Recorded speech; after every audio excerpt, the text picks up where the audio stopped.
How's it everyone? I'm Silent J with Sir Tectonic. In this video expedition we will examine the Mandalorian tribe titled the Covert, of which Din Djarin, also known as Mando, is affiliated with. The primary topic is how many other members are in the Covert tribe, and what has become of them at the end of Season 1. Also, will any of them appear in future episodes? But first, a brief historical summary. The Children of the Watch is a breakaway militant faction from the former Mandalorian Fighting Corps. These coalitions has also splintered into smaller groups or organizations, not because they are war-hungry barbarians, quite the opposite. Historically, Mandalorians are extremely independent, and this strive for self-reliance and anonymity is the key factor for this battle-scarred history. To make a long story short, the Mandalorians have been in conflict with everyone, including each other. Other Mandalorian clans refer to the Children of the Watch as religious zealots who want to re-establish the ancient ways following a strict warrior ethos originally established by Mandalore the Great, a moral code concerning attitudes, behavior, and lifestyle revolving around honor, tradition, and sacrifice to uphold this belief system, summarized by the phrase, "This is the way." The tribe is a covert or faction of the Watch, operating out of the planet Nevarro as mercenaries in outpost settlements controlled by the Bounty Hunter Guild. My estimation puts around 20 Mandalorians in this covert tribe Din Djarin belongs to. And how did I come to this conclusion? Well, funny you should ask. Next, we will review still shots of frames displayed in each episode containing these Mandalorians. Izzy, stop playing around, giving us on-screen evidence to go off of. In episode 2, Mando enters the underground access caverns to the covert, utilized as a fortified subterranean operating base. So here we go. At the covert entrance, these two sentries are on guard duty. Down the armed corridor, more Mandalorians are performing weapons maintenance check, and here are the Green Brothers. And at the end, this helmet appears to be the same that bo-katan uses when she appears in Season 2.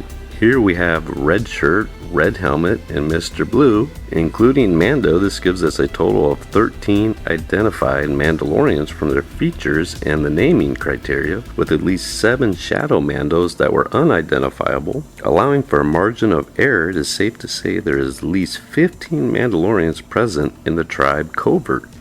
At the end of Chapter 3, the Covert tribe attacks the Bounty Hunter Guild to save Mando and Baby Yoda at the outpost settlement on Nevarro. During the battle, we can identify 8 tribe Covert members, with heavy infantry and Mando being number 9 and 10, demonstrating the studio has this number of mock suits for the actors on hand. Also, this is a logical deployment of 2 4-man fire teams, leaving 5 or more sentries guarding the Covert, the maximum number needed to suppress a force over twice their size. Additionally, it was an excellent display of superior battle tactics during a coordinated Mandalorian air-ground assault. At the end of Season 1, Mando returns to Nevarro after Imperial remnants had occupied the city and imposed despotic rule. The team discovers the Beskar from his former comrades in the Forged Labyrinth. The armor was the only member remaining, expressing her hope that some of the Covert survived to escape off-world. Examining the pile shows 17 Beskar helmets. Due to its sheer size, it's safe to say that at least 5 more helmets are buried under the armor. That would give us a minimum covert size of 22 Mandalorians, assuming 3 or so were previously dispatched on off-world missions prior to the Imperial assault. It would make sense that most of the Mandalorians in the tribe Covert successfully escaped off-planet by ditching their armor and uniforms to blend in as civilians fleeing the city. If you look closely at the Beskar, it is all undamaged without any noticeable burn or singe marks. The only part with damage is the helmet placed in the front that looks to be intentionally set. Facing a situation that jeopardized the Covert's survival would be deemed the most critical objective, and everything else would be secondary. The tribe members would not be disgraced by removing their helmets. In fact, this works to their advantage, as no one would suspect them to simply escape. Furthermore, if the Mandalorians were slain by imps, their armor would be confiscated by stormtroopers. I seriously doubt the surviving Mandalorians would be able to strip their fellow comrades' armor and neatly place it in one big pile. In fact, every aspect of close quarters combat would result in the exact opposite scenario of almost everything besides this conveniently placed stack of Beskar armor.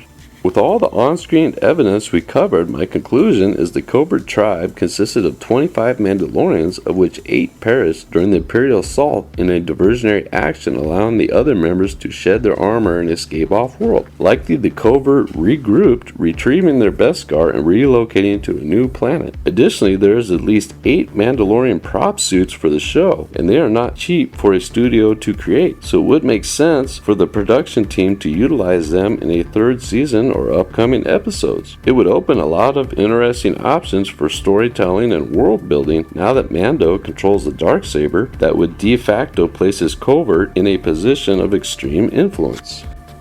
Thanks for watching The Mandalorian Covert Tribe Explained. In Season 1, the tribe clan had 25 hunters, and from my extrapolation puts the number at a dozen coming into Season 3. It would be very interesting if the armorer and heavy infantry became Mando's chief executive, and how that dynamic would play out with bo-katan's faction and her craving for the power of the Darksaber.